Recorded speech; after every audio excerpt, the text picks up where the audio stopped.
보이시죠? 이렇게 생긴 곳. 여기에 보면 오른쪽에 아니요. 맞으세요. 말도 잘 들어요. 근데 이것을 나름 해석이라고 해요. 그래서 그러니까 성경적 용어로는 내가복음이라고. 자, 45페이지죠. 시간 딱 맞추게 됐네요. 45페이지에 보면 파트 2 이렇게 나와요. 그죠? 파트 2. 파트 2에 구약 성경 파노라마 편을 시작하는데요. 이 성경 첫번 1, 2과는 서론이에요. 지금까지는 성경 전체적 서론을 이야기했다면요. 지금부터 앞으로 5주 동안은 구약을 이야기할 거고요. 파트 3 오셨네? 파트 3는 신약 전 신구약 중간기. 그리고 그게 두 과예요. 그 다음에 파트 4 마지막으로 신약 성경 이렇게 돼 있어요. 근데 구약 성경 다섯 단원을 한번 제목을 보세요. 1번 구약 시대를 알아야 하나님의 마음이 보인다. 그리고 그 타이틀이 구약 성경의 12시대 시대적 구분, 역사적 관점에서 흘러가는 부분을 지적하고 있고요. 두 번째, 지도로 보는 성경, 구약 성경. 그래서 성경을 어떻게 지역적으로 흘러가는지를 보고 있어요. 세 번째는 구약 성경 각 권의 핵심 주제, 주제에 따라서 또 하고 있어요. 그러니까 지금 여러분들이 공부하게 될 구약의 5단원이 어떻게 되느냐면요. 시대적으로 살펴보고 지역적으로 살펴보고 주제적으로 살펴보고 생활 원리로 살펴보고 이러니까 이 구약을 5번 관통하게 되는 거예요. 이래도 구약을 모르면 어떻겠어요? 그러니까 불가능한 일이 되지 않겠어요? 그래서 여러분들이 이번 이 파노라마가 완전히 머릿속에 구약 그러면 딱 시대적, 지리적 이게 딱 잡혔으면 좋겠어요. 그래서 오늘 하시면서 이제 제가 숙제를 좀 내주고 그 숙제를 여러분들이 좀 해주면 숙제는 뭐냐면 좀 노력이 필요한 거죠. 그렇게 해 나가도록 하겠습니다. 오늘 3과는요. 시대를 알아야 하나님의 마음을 안다는 거예요. 시대를 안다는 건 뭐예요? 역사를 알아야 하나님의 마음을 안다. 이런 의미죠. 왜냐하면 이 역사는 하나님의 계획을 실행해가는 삶의 현장이기 때문에 그래요. 하나님께서 우리의 역사 속에서 자기 계획과 섭리를 실행해 나갔다는 거예요. 그러니까 그것을 구약성경에 기록해놨죠. 신약성에 기록해놨죠. 그 역사 속에 하나님의 손길이 있을 거 아니에요. 그죠? 그것이 하나님의 마음이시다. 그러면 구약시대의 하나님의 마음을 알 때 신약 속에서 어떻게 역사하셨는지를 알게 되고 신약 속에서 오늘 우리들의 어떻게 하나님이 우리 가운데 역사하는지를 이해하는 거예요. 그래서 역사를 공부하는 이유가 뭐냐면 제가 한국에서 역사를 공부할 때 우리 고등학교 선생님이 하신 말씀이 매주 역사 시간에 반복한 말이 있어요. 과거를 알면 현재를 알고 현재를 미루어 미래를 짐작한다. 근데 이게 저는 이게 머릿속에 역사관으로 박혀 있어요. 과거를 알면 현재를 이해할 수 있어요. 그리고 현재를 만약에 우리가 안다면 그걸 미루어서 미래를 이해할 수 있는 거예요. 그러니까 이 하나님의 역사가 과거부터 어떻게 진행되어 왔는 구약 성경을 통해서 하나님의 마음을 알아라 하는 거죠. 그것이 오늘이에요. 그래서 이제 첫 번째로 구약 성경의 용각을 이야기하고요. 두 번째는 주제별로 본 성경 구약 성경. 세 번째 여러분들이 신경 쓰고 좀 숙제로 해야 될 것이 뭐냐면 구약 목록 외우기. 이것은 암기하지 않으면 외울 수가 없는 거예요. 그런데 쉽게 암기할 수 있는 것을 오늘 함께 하겠어요. 그 다음에 오늘 성경의 시대에 대한 부분, 12시대. 구약을 12시대로 구분하는 거예요. 그 다음에 이제 그러면 12권의 책만 제외한 나머지는 어디에 속하게 되느냐. 그 자리매김이에요. 그것을 나머지 책들의 자리매김. 그게 이제 주로 오늘 공부하는 내용이에요. 다른 것은 뭐 역사에 따라서 한번 성경을 읽어봐라 하는 거예요. 그래서 성경이 지금 우리가 66권이 이렇게 구약 39권이 돼 있는데 그것을 순서대로 읽으시면 역사서가 뒤에 있는 역사서가 역사적 순서로 안 돼 있거든요. 그 역사의 흐름에 따라서 거기에 꽤 맞춘 그 역사의 순서대로 읽어보면 이 시대에 이 선지자가 썼구나 하는 순서를 여기 이 교재에서 여러분께 제안하고 있는 부분이에요. 그렇게 읽어보아라 하는 거죠. 그래서 그 역사의 순서에 따라 한번 보시는 것도 좋을 것 같아요. 자, 그러면 첫 번 우리가 살펴보는 것은 윤곽이에요. 지난주에 제가 구약 성경의 구조에 대한 말씀을 드리면서 555 기억나세요? 5, 5, 5, 12, 12. 기억하시겠죠? 자, 이런 부분인데 구약 이 주제별로 지난 그 구약의 윤곽이 처음에 역사이고 두 번째는 개인적 체험이고 세 번째는 예언이다.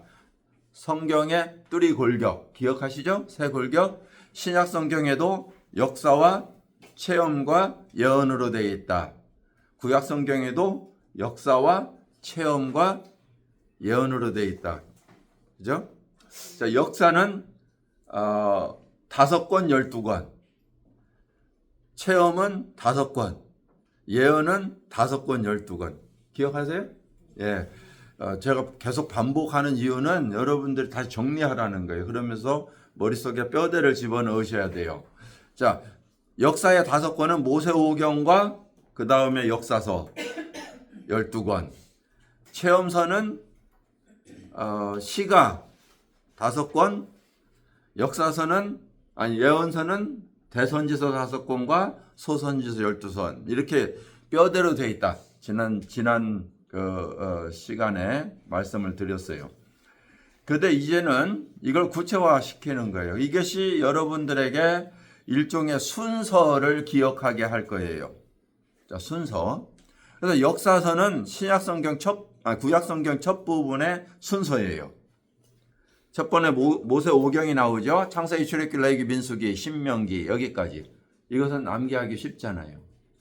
그 다음에 신명기를 끝나서 사사기로 여호수아로 들어가요. 왜 그래요? 모세가 완수하지 못하고 모압 광야에서 불순종 때문에 죽었기 때문에 그의 계승자인 여호수아가 약속의 땅에 들어가요. 그래서 모세오경을 잇는 자는 여호수아죠. 그러니까 모세오경 다음에 여호수아가 바로 나와요. 여호수아가 죽은 뒤에 그 땅에 왕이 없으므로 누가 있었어요? 사사가 있었어요. 그 다음 사사 12명이에요. 그 사사 12명 이후에 마지막 그 사사 시대에 있었던 한 여인의 이야기, 룻기예요. 근데 그 룻기가 기록된 이유는 뭐예요? 다윗 왕으로 연결되는 왕정으로 연결되기 위해서 기록된 거예요. 자, 다시 가면 모세오경, 여호수아, 사사기, 룻기. 그 다음에 룻기에서 왕정으로 들어가는데 사사의 맨 마지막 사사가 누굴까요? 사무엘이에요. 그렇기 때문에 사무엘 상하가 나오고요. 왜냐하면 사무엘은 왕을 임명하고 사사기로 종료시켜요. 그래서 사무엘 상은 사울에 대한 이야기, 사무엘 하는 다윗에 대한 이야기. 되셨죠? 그런데 이 사무엘 하는 역대상과 같이 있어요. 역대. 역대기는 사실은 유대 민족 다윗의 혈통에 대한 이야기예요. 왜 그러냐면 포로 중에 기록했거든요. 그러니까 포로 중에 무슨 이야기를 하냐면 다윗의 혈통에서 한 왕이 나서 뭐예요? 영원한 나라가 주어질 것이다. 메시아에 대한 선언이에요. 그러니까 역대서는 실제로 사무엘 하에 대한 이야기고요. 그 다음에 역대하는요, 열왕기 상하에 대한 이야기예요. 이해되시겠어요? 예. 자, 이걸 나중에 구조에 대해서 또 다시 나오니까 그렇게 이해하고 계세요. 자, 그러면 다시 갑니다. 창세기, 모세오경 시작. 창세기, 출애굽기, 레위기, 민수기, 신명기가 끝나면 그 다음에 누구? 여호수아, 사사기, 룻기, 사무엘 상하, 열왕기 상하, 역대 상하. 거기까지가 포로 이전의 이야기예요. 그 다음에 포로 이후에 지금 공부하고 있는 교회에서 설교 듣고 있는 에스라, 느헤미야, 에스더 여기까지예요. 근데 에스더와 에스라는 비슷하죠?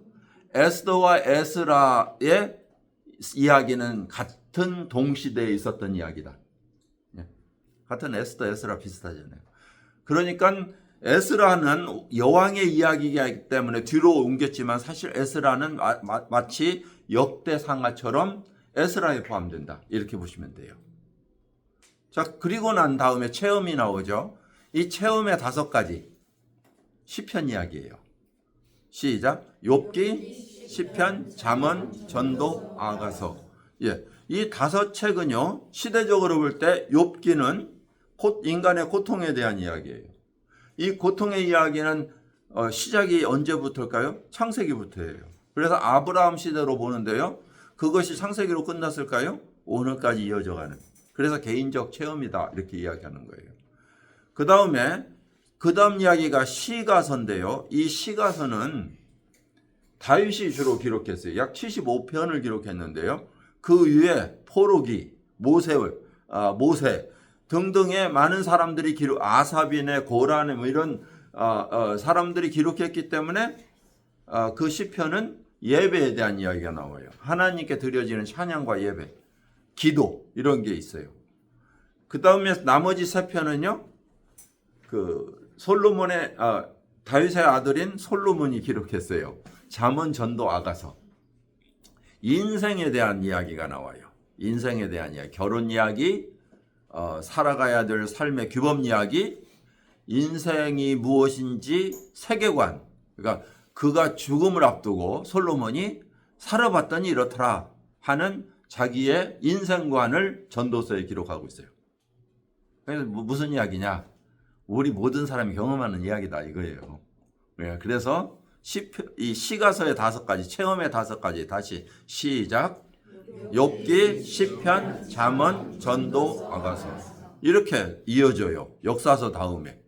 그 다음에 예언서는요. 순서적으로는 다르지만 시대적 순서로는 다르지만 그 분량에 따라서 그 책의 분량에 따라서 대선지서와 소선지서로 나눠요. 가장 방대한 양을 기록한 이사야가 제일 먼저 나와요. 그 다음에 2번째인 예레미야와 예레미야 애가서가 나오고요.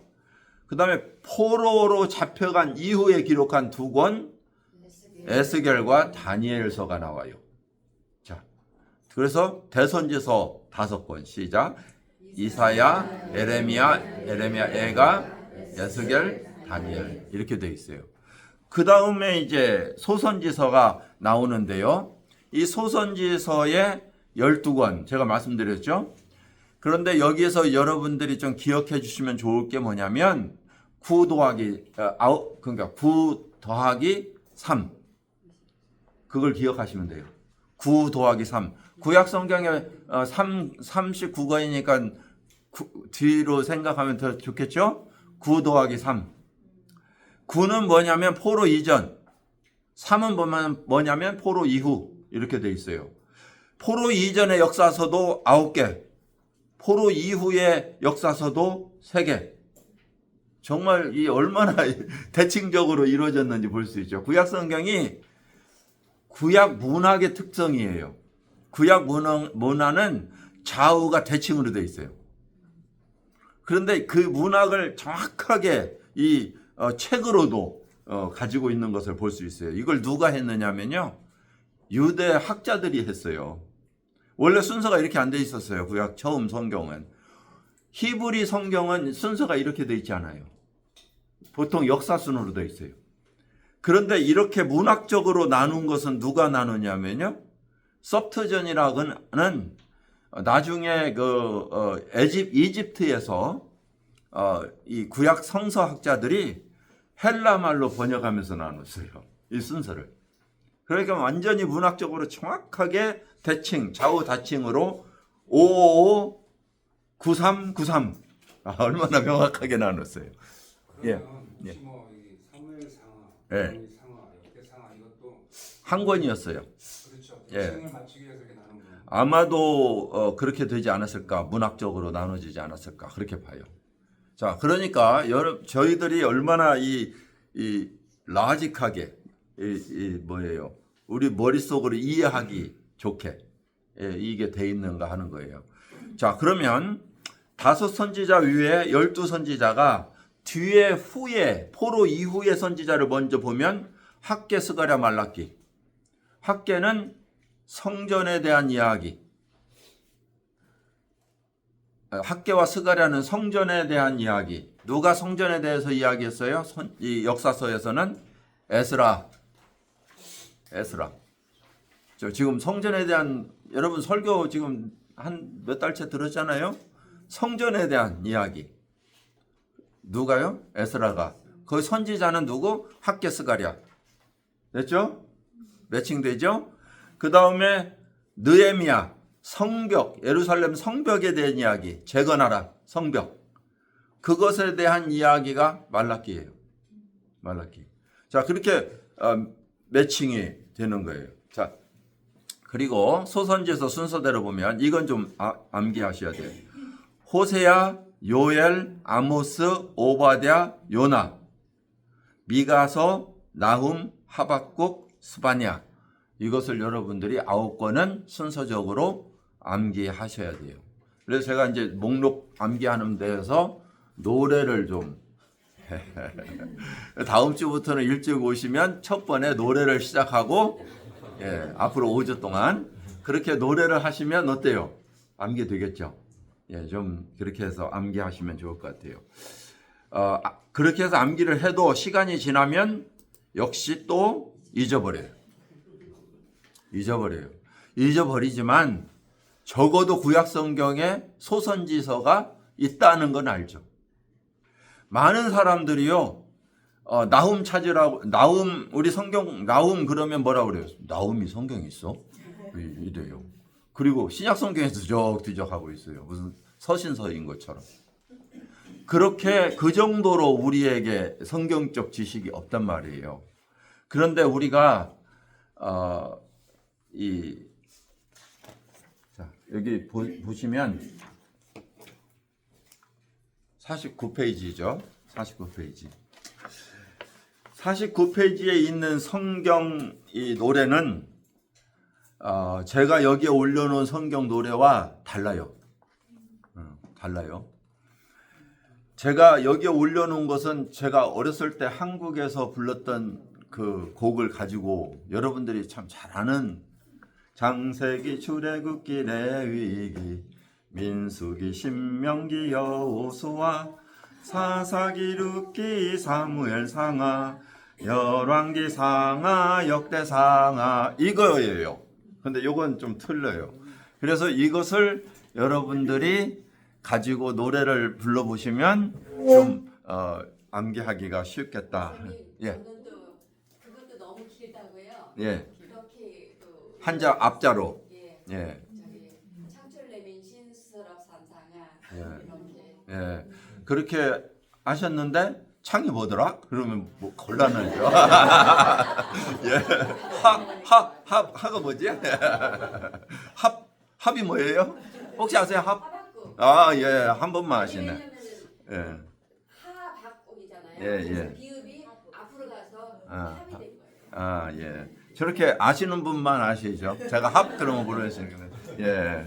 자, 이렇게 암기를 하시는 거예요. 그런데 이제 그 다음이 이제 에스라죠. 에스라, 느헤미야, 에스더, 욥기, 시편, 잠언, 전도서, 아가, 이사야, 예레미야, 에가, 예수겔, 여기까지 이제 물론 이제 이어져 가죠. 그다음에 이제 다니엘, 호세야, 요엘, 아모스, 오바댜, 요나, 미가, 나움, 하박국, 스바냐, 학개, 스가랴, 말라기 이렇게 끝나는 거예요. 구약은. 그래서 다음 주부터는 이 구약 3절, 1, 2, 3절을 이제 부를 거예요.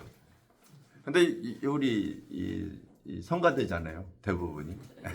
그래서 여러분들이 화음까지 넣으셔가지고 만들어 보시면 아름다운 성경 목록가가 되지 않을까 이렇게 생각합니다. 자, 이거 됐어요? 한번 불러가요? 저걸로 하는 겁니까? 예, 이걸로 하겠습니다. 예, 거기 익히기가 쉽잖아요. 예, 익히기가 쉽습니다. 자, 그래서 구약 39권을 이렇게 구분해 보면요, 포로 이전과 포로 이후 이렇게 구분되어 있잖아요. 저기 동그라미 친 데가 포로 이후예요. 자, 이러한 역사적 배경까지도 고려해서 기록되어졌다 하는 것을 이렇게 볼 수 있어요. 자, 구약의 12시대 이제 봅니다. 이 4번으로 여러분 책 페이지 4번으로 넘어갑니다. 이 책의 구약 성경의 12시대 이 책은 대부분의 분량을 다 가지고 있어요. 주제를 담고 있기 때문이거든요. 그래서 여러분들이 이 12시대에 기록된 내용들을 이해하는 게 참 중요해요. 모세 오경에서요, 뺀 것이 있고, 뺀 것이 있어요. 그죠? 12시대 안에는. 12시계를 보면, 보세요. 같이. 창세기, 출애굽기, 시대적 흐름이에요. 창세기, 출애굽기, 민수기, 여호수아, 사사기, 사무엘 상하, 열왕기 상하, 바벨론 포로 시대, 에스라, 느헤미야. 그렇게 돼 있다는 12시대. 왜 12시대로 났을까?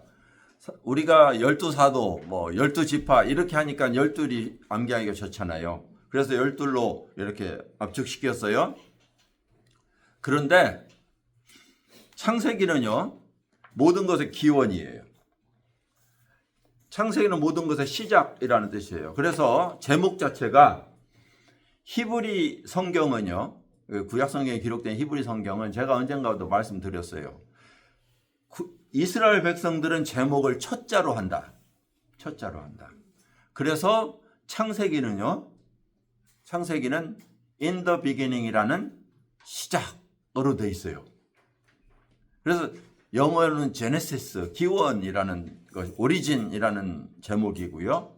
한국 성경은 세상을 창조한 기록이다. 이렇게 표현되어 있죠. 자, 이 창세기는요, 두 개의 부분으로 되어 있어요. 1장 창조부터 시작해서 바벨탑까지 11장으로는 첫 부분이에요. 그 다음에 12장부터 50장까지는 세 족장의 이야기가 나와요.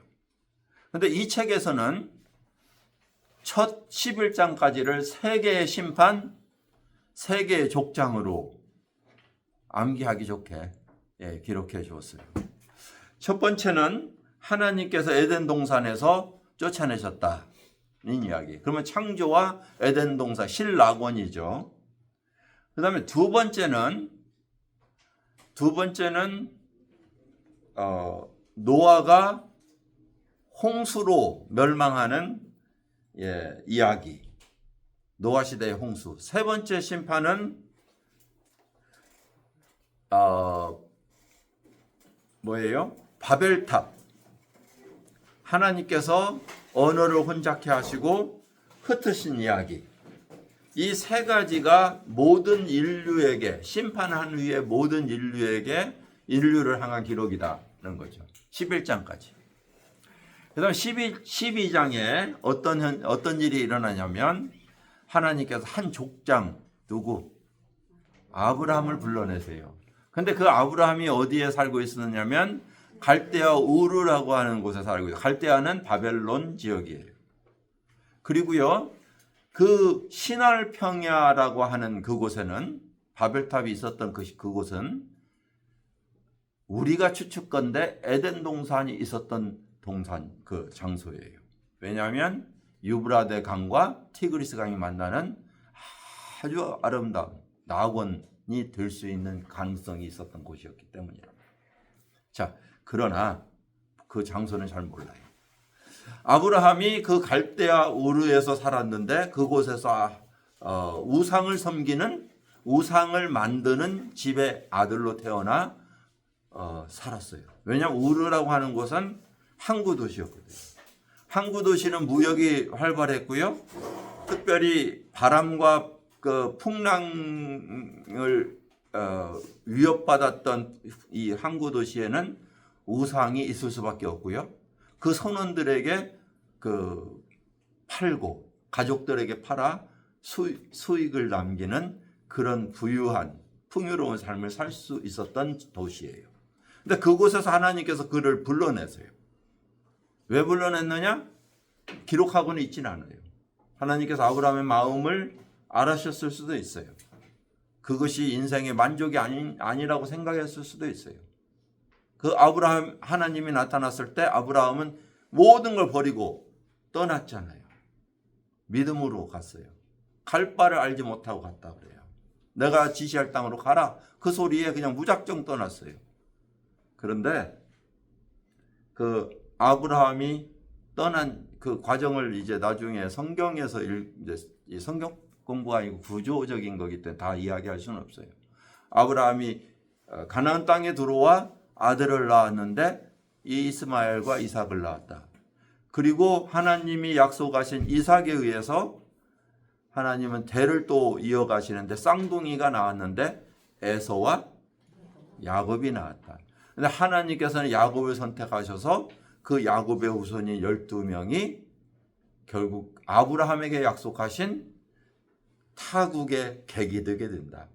왜? 흉년 때문에. 그런데 흉년으로 가기 전에 하나님께서 한 아들 요셉을 먼저 보내시고 그들의 생활 터전을 마련해 주셨다. 그래서 애굽에서 400년을 거하게 하셨다.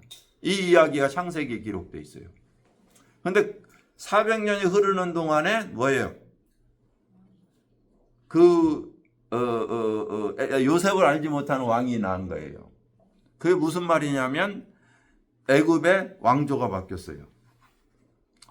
요셉이 있을 때는 힉소스라고 하는 왕조가 있었는데요. 그 힉소스라고 하는 왕조가 지중해 해적 족속이에요. 그런데 그들이 가나안 땅을 들어와서 이 애굽 땅에 갔기 때문에 그들은 자기들 자체도 이민족이었어요. 그러니까 이민족에 대해서 우호적일까요? 아닐까요? 우호적이죠. 자기들 자신이 우호적이니까. 요셉이 들어와서 총리 대신 되는 거 그렇게 문제되지 않았어요. 그런데 그때 밀려났던 페로스 그 바로 그 왕국이 다시 강성해지면서 힉소스를 몰아내면서 왕이 됐어요. 그 왕이 람세스 왕조인데 그 람세스 왕조의 그 왕이 누구를 요셉 민족을 모르니까 얘네들이 너무나 부강한 거예요. 200만의 숫자가 되는 거예요. 어른만 이 성년 남자만 60만인 거예요. 위협이 들만하죠. 그래서 그들을 어떻게 해요? 종살이를 시킨 거예요. 그리고 자식을 못 낳게 했어요. 그게 출애굽기 이야기죠. 하나님께서 그들을 어떻게 해요? 그곳에서 떠나게 하세요. 출애굽기도 두 개로 되어 있어요. 하나님이 애굽의 왕으로부터 손에서 벗어나게 하시다. 그리고 그들에게 하나님의 백성으로 뭐예요? 정체성을 부여하세요. 정체성을 부여하시고 그게 20장까지예요. 그리고 시내산에서 하나님께서 그들에게 하나님의 율법과 예배의 법을 허락하세요. 그거 지난번에 우리 공부했어요. 네, 그게 출애굽기입니다. 그런데 그 하나님의 법을 제정받고 하나님께 예배할 수 있는 자녀들로 정체성이 부여된 이스라엘 백성들이 하나님의 약속의 땅에 들어가라고 하니까 어땠어요? 불신했죠. 12명의 스파이. 그 12명의 그 스파이들의 불순종으로 말미암아 광야에서 40년간 방황하게 된다. 방황의 이야기 민수기.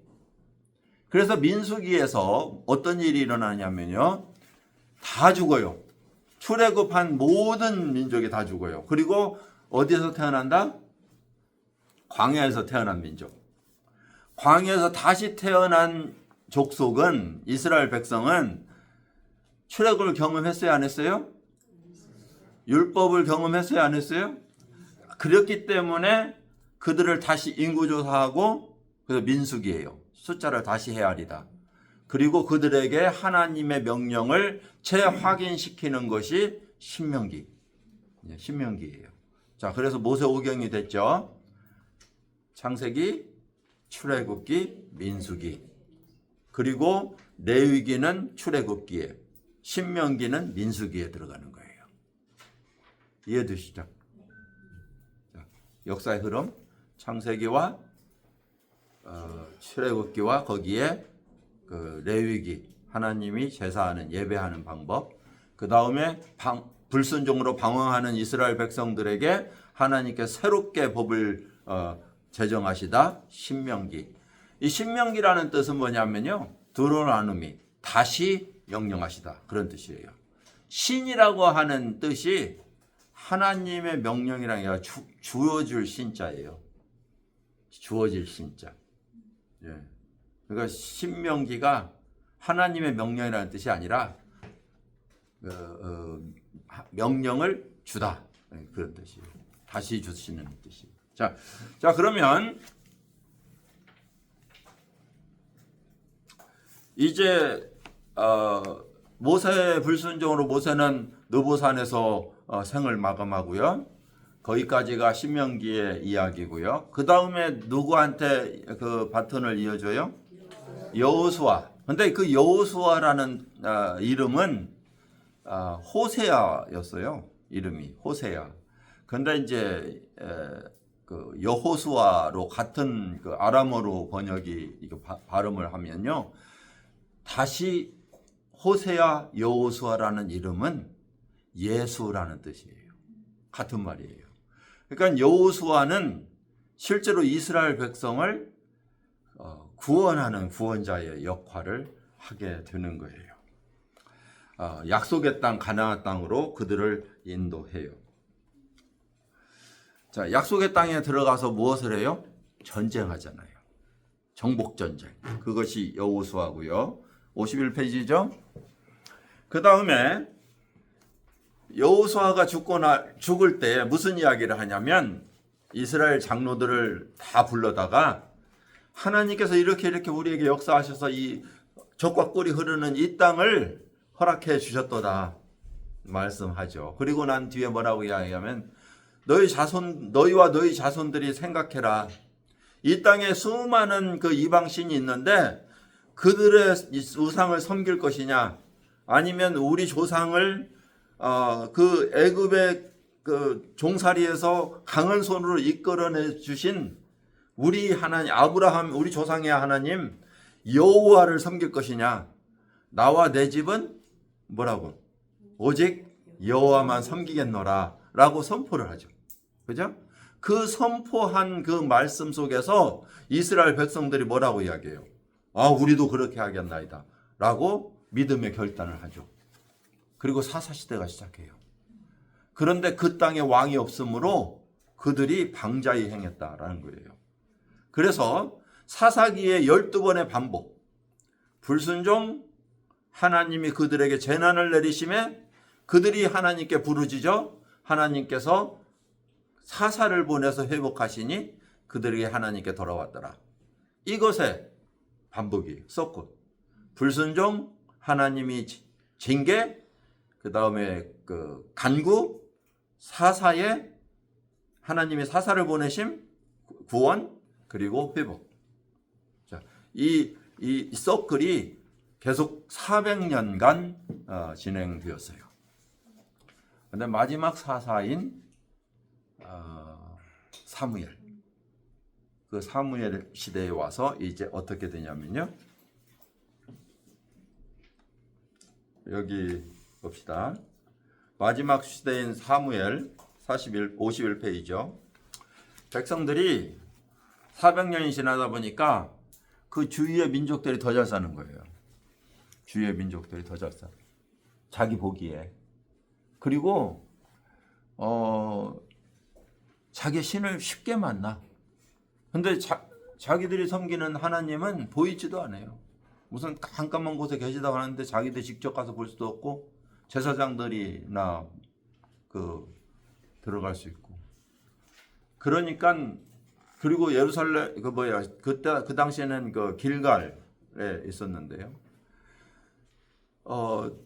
이 성전에 간다는 게 너무나 힘든 거예요. 이 일반적인 백성들이 1년에 3차례 절기 때나 가야 되는데 그것도 너무나 멀어요. 그런데 다른 민족들은 자기 집에다가 우상 갖다 놨잖아요.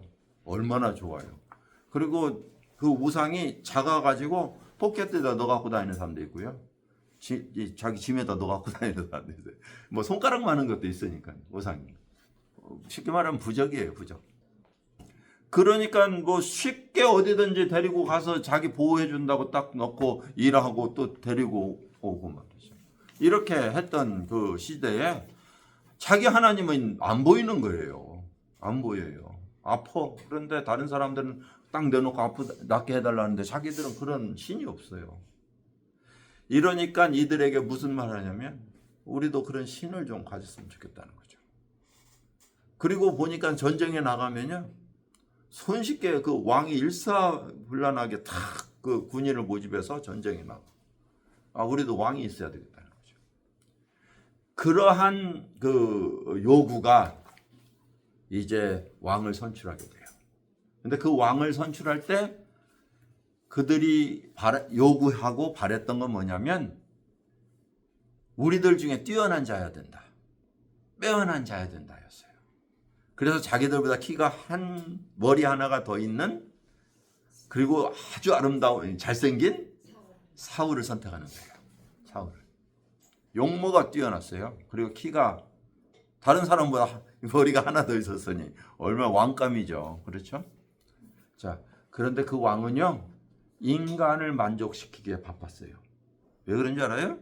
왕이 선출했으니까. 그래서 죄송합니다. 인간이 선출했으니까. 사람의 눈치를 봤죠. 그래서 사람을 만족시키기 위해서 자기의 원하는 대로 했어요. 그래서 사무엘이 그를 하나님의 음성을 하나님께서 사울에게 말씀하시기에 내가 그를 해야겠다라는 음성을 들어요. 사무엘 상의 이야기예요. 그리고 나서 하나님께서 누구를 기름 부으세요? 다윗을 기름 부으세요. 그런데 다윗이 그렇다고 해서 하루아침에 왕이 되지 않아요. 왕의 자질이 갖춰질 때까지 하나님께서 그를 아주 죽음의 사망의 골짜기로 밀어넣어요. 그래서 그 사무엘 상의 그 고통을 보면요. 엄청난 그 시간을 거의 뭐 30년 이상을 그 고통 속에 살아요. 한 18년 정도. 그 고통 속에서 사는 그 순간에요. 그는 시편을 기록하는 거예요. 저와 여러분들이 하나님의 말씀으로 보고 있는 그 시편을 기록해요. 그 시편 속에서 얼마나 하나님을 경험하는 그 다윗을 보느냐고요. 저와 여러분들이 시편을 보면 깜짝깜짝 놀라냐고. 와, 다윗의 그 신앙이 얼마나 아름다워요. 그래서 하나님께서 그를 뭐라고 그래요? 내 마음에 합한 자다. 내 마음에 합한 자다. 그 다윗의 이야기가 사무엘 하예요. 사무엘 하. 이 사무엘 하는 역대상과 맞물려 있다 말씀드렸어요. 제가 반복하고 있죠? 여러분 잘 기억하라고 그러는 거예요. 그래서 여기에는 시대 속에 안 들어가 있어요. 사무엘 하는 역대상과 같이 한다. 역대상과. 다윗의 이야기예요. 이곳에는요. 사무엘 상에는요. 다윗의 실수가 참 많이 나와요. 자녀를 잘못 가르친 이야기, 자녀들이 뭐예요? 실수해도 그냥 눈 감는 이야기. 그래서 이 자녀와 함께 이렇게 막 갈등 생기는 이야기. 자기가 친히 원수 안 갚고 다른 사람 살짝 이렇게 말 흘려가지고 하는 다윗이 뭐 밧세바만 그런 게 아니라 인간적으로 상당히 연약한 존재였어요. 그 연약함 속에 있었기 때문에 하나님을 의지했고요. 그랬기 때문에 하나님께서 그를 기뻐하셨어요. 다윗의 모습 아름다움은 그가 왕이 돼서 훌륭한 정치를 했기 때문에 아니에요. 전적으로 그는 하나님 앞에 여호와는 나의 왕이십니다. 그의 고백 보세요. 마지막 죽기 전에 그의 고백을 보면 세상에 있는 모든 부와 존귀와 영광과 모든 그 귀가 당신에게 있습니다. 그 고백을 하고 죽어요. 근데 그의 그 신앙 고백은요, 어려서부터 죽을 때까지 여호와는 나의 왕이십니다. 그렇기 때문에 그 왕이 자기가 이스라엘을 자기 마음대로 다스리지 않은 거예요. 왜 그래요? 자기 왕이 하나님이니까. 그 하나님의 왕이신 그 왕을 왕이 다스리고 그 왕은 하나님의 뜻에 따라서 백성을 다스린 거예요. 이것이 바로 그리스도인의 모습이에요. 하나님께서 뭐라고 말씀하세요? 너희는 왕 같은 제사장들이다. 그럼 우리는 왕이라는 말이에요. 그러면 이 왕이라는 뜻은 무엇을 이야기해요? 나의 왕은 여호와시고요. 우리는 세상을 나의 영역에서 다스리도록 부여받은 존재다. 그러니까 제가 이 세상에 사는데요. 사실 내가 다스리는 왕권을 가진 영역이 있어요. 누가 침범하지 못하는 영역. 근데 그거 건들면 자존심 상하잖아요. 그런데도 불구하고 그것이 하나님의 왕권 앞에 순종하는 그것이 바로 그리스도인 것이에요. 자, 지금 이 사무엘 역사를 하면서 지금 다른 이야기를 했죠. 필요한 부분이죠. 자, 그 다음에 이제 열왕기 상에 솔로몬이 존재합니다. 근데 이 솔로몬은요, 하나님의 그 마음을 가졌던 다윗의 마음을 온전히 쫓지 않아요. 그리고 다윗이 부탁한 성전 짓는데 마음이 온전했어요.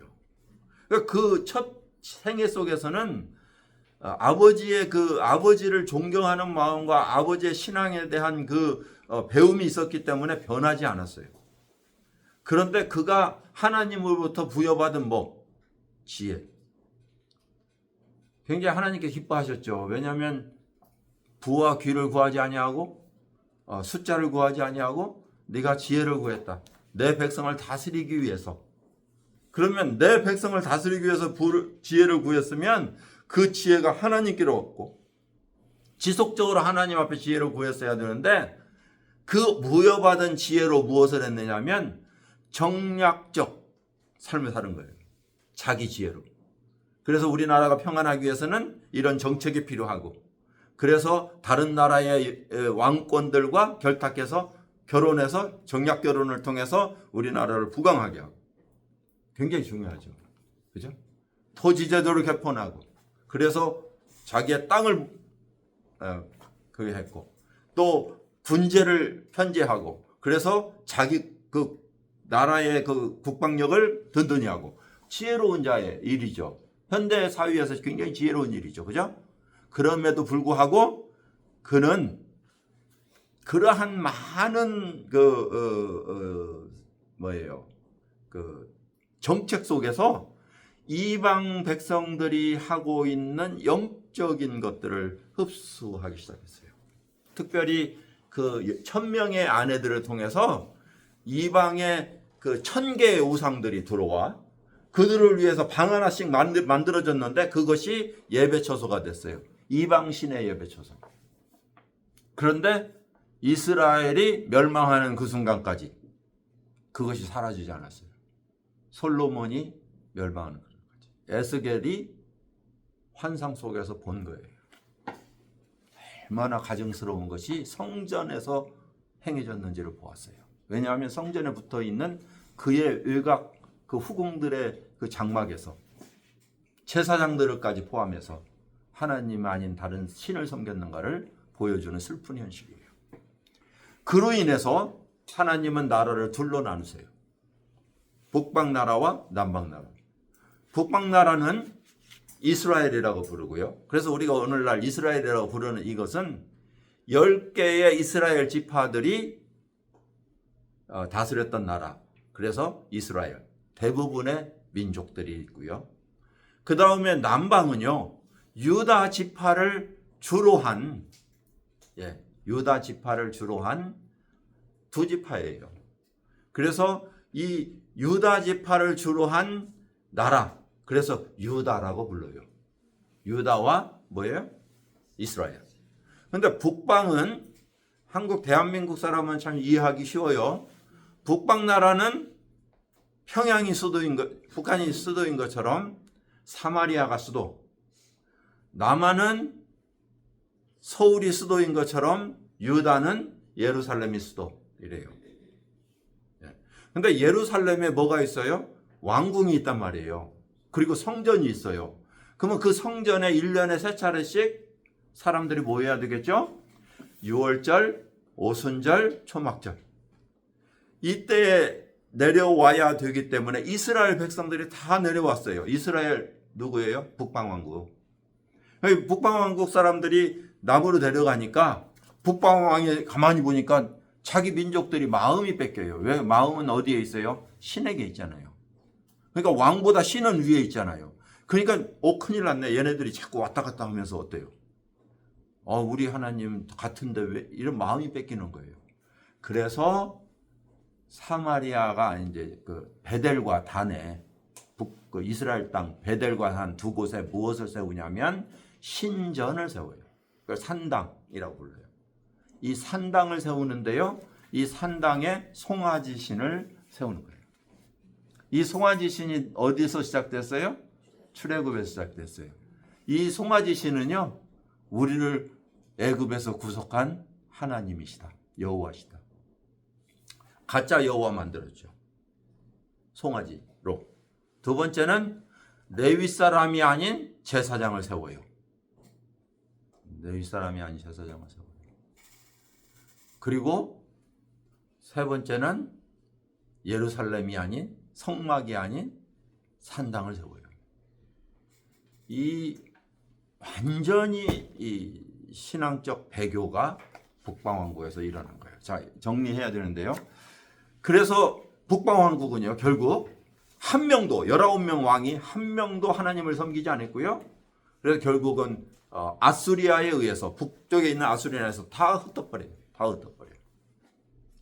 하나도 남기지 않고 이쪽으로 저쪽으로 다 혼합 민족이 된 거예요. 그래서 사마리아는 혼혈 민족이에요. 이스라엘의 아이덴티티 정체성이 사라졌어요.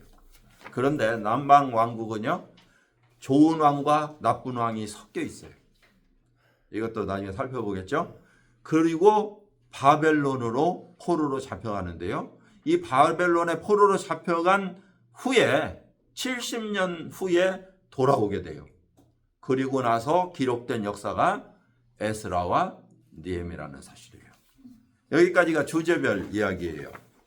자, 그 다음에 나머지 자리매김은요. 이 책을 보겠습니다. 제가 이걸 보내드릴 테니까 여러분들이 보시면 더 이해하기 쉽겠죠. 정리해 놓은 거예요. 자, 이제 나머지 자리매김은 이래요. 열왕기상은 분열왕국이죠. 열왕기상은 솔로몬 이후 이야기라고 그랬어요. 분열왕국에서 시작해서 끝에 멸망에 대한 이야기가 기록된 모든 이야기는 다 선지서예요. 그러니까 하나님의 선지는 언제 이루어졌다? 이스라엘 백성이 지극히 타락했을 때 하나님의 말씀이 선포됐다. 이렇게 보시면 돼요. 가장 위대한 선지자 엘리사 어느 시대인 줄 아세요? 이스라엘 북방왕국의 가장 타락했던 아합 왕 때예요. 가장 타락했던 바알 섬겼던 그 아합 왕 때 하나님께서 두 선지자를 세우시는데 엘리야와 엘리사예요. 그러니까 이 세상의 가장 악한 시대에는 하나님의 말씀이 흥황한다. 그거예요. 네. 오늘 이 시대에 왜 교회가 이렇게 많고 하나님 말씀을 선포하는 사람들이 이렇게 많아요? 왜 그래요? 예, 세상이 악하기 때문에 그래요. 마지막 시대는 사실이에요. 그걸 인식하면 돼요. 자, 그 다음에 바벨론 포로 시대 때는 에레미야, 에가와 에스겔과 다니엘이 기록되었다. 이렇게 보는 것이죠. 자, 그 다음에 이제 이것은 시대별로 본 구약 성경인데요. 이거 여기 나오나요?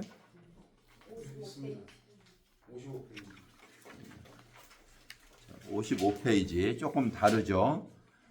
그런데 같은 내용입니다. 자, 그림이 다르네요. 자, 이 순서를 가지고 성경을 읽으면 좋습니다. 그거예요. 창세기, 욥기, 출애굽기, 레위기, 민수기, 신명기, 여호수아, 사사기, 룻기, 사무엘상, 상하, 역대사 이런 식으로 읽으시면 여러분들이 시대선으로 성경을 이해하는 읽는 순서가 될 것 같습니다. 읽는 순서가 됩니다라고 이야기하는 것이죠. 자, 여기까지인데 이제 끝났어요. 혹시 질문 있으세요? 시간이 너무나 없죠? 이렇게 질문도 받고 우리가 이렇게 이야기해 나가면 좀 좋을 텐데 이 양이 너무나 방대해요. 시대순으로 우리가 공부했죠. 다음 주에는 지도를 통해서 공부할게요. 근데 지도를 통해서 창세기부터 말라기까지 어떻게 지도가 흘러가는지 하나님께서 지역을 역사하는지를 보면 더 구체적으로 드러나기 시작해요. 그래서 5번 구약 성경을 창세기에서 말라기까지 왔다 갔다 하게 될 거예요. 자, 우리 기도하고 마칠까요? 아버지 하나님, 저희에게 참 하나님께서 저희에게 꼭 알기로 원해서 주신 이 계시로 주어진 말씀을 이렇게 해부하듯이 살펴볼 수 있는 참 귀한 시간을 주셔서 감사합니다. 성령께서 우리의 마음속에 하나님의 마음을 이해하게 하시고 하나님을 향한 헌신이 일어나게 하시고 우리들 가운데 하나님을 향한 믿음의 확신이 새롭게 세워지는 귀한 계기가 되도록 축복하여 주옵소서. 오늘도 주신 이 시간 속에 예배케 하시고 또 주신 탤런트를 통해서 하나님께 드려지는 귀한 시간 주심을 감사하며 예수님의 이름으로 기도했습니다. 아멘. 마치겠습니다. 네.